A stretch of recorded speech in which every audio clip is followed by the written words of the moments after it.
qual a característica do bom vendedor? Ter lábia? Olha, tem gente que foca muito essa questão dos argumentos, né?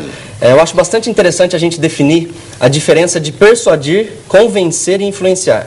Porque o vendedor geralmente é treinado a persuadir o cliente. Quer dizer, fazer o cliente aceitar as suas ideias, manipular as crenças do cliente para fazê-lo aceitar aquilo que ele entende como melhor ou aquilo que ele deseja influenciar. Essa história de persuadir não é só vendedor, não. Você sabe que a retórica e a oratória é a arte da persuasão, né? Mas o bom vendedor, acima de tudo... Quem vive de discurso tem que ter a arte da persuasão. Com certeza. Mas quando a gente se prende somente às palavras, aos argumentos, a gente percebe que isso é uma fração limitada do potencial da comunicação. As pesquisas mais recentes que utilizam o potencial da comunicação no processo de negociação dizem que apenas 7% dessa influência tem a ver com as palavras e o conteúdo. Então existe uma série de outros aspectos que envolvem a comunicação não verbal que traz todo um processo de influência na negociação. O que é liderança, hein? Liderança é a capacidade... Não sei.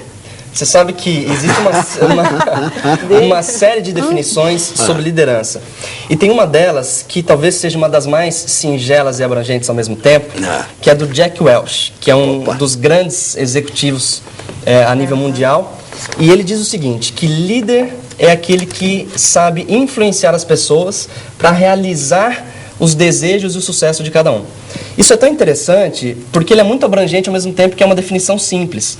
Porque o líder tem um papel muito importante. Ele tem um papel de influenciar os seus subordinados de uma forma natural para que, acima de tudo, ele consiga transmitir e engajar os funcionários, os colaboradores, em prol da missão da empresa. Então, o líder, acima de tudo... ele tem uma responsabilidade muito grande nesse aspecto. Quando você começou a frase, aí você falou, aquele que trata de influenciar os outros, não enrolar, influenciar os outros, aquele que trata de influenciar os outros, para que ele faça a vontade dele, do líder. Você trocou depressa, não era a vontade do líder, né? Não. Vamos lá, Paulo quer saber o que precisa fazer para ser um líder. Poderia, quem sabe, complementar.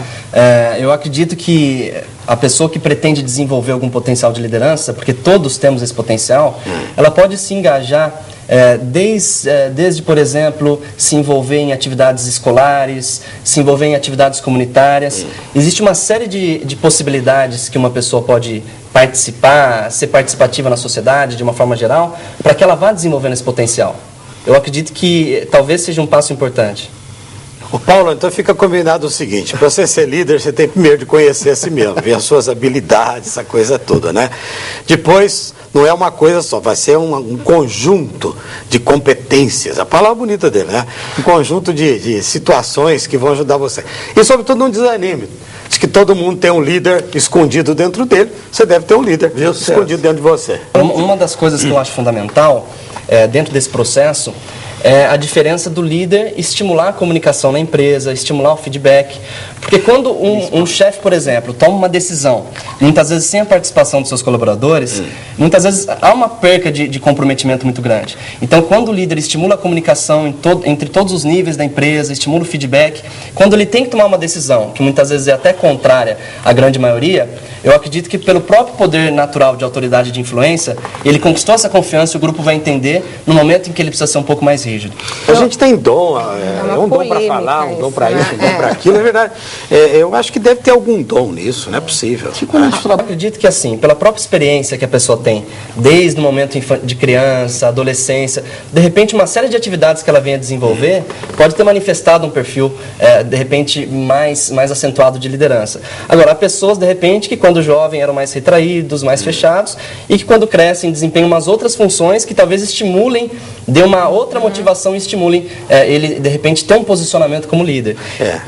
Eu tenho a impressão que isso também depende um pouco de história da cada pessoa, né? Da formação familiar, essa coisa toda, né? Se começar mais cedo a aprender a ser líder, aprende mais, não é? Com certeza. Uma das coisas que eu acho muito interessante que a matéria passou é que nós temos uma deficiência muito grande na formação escolar.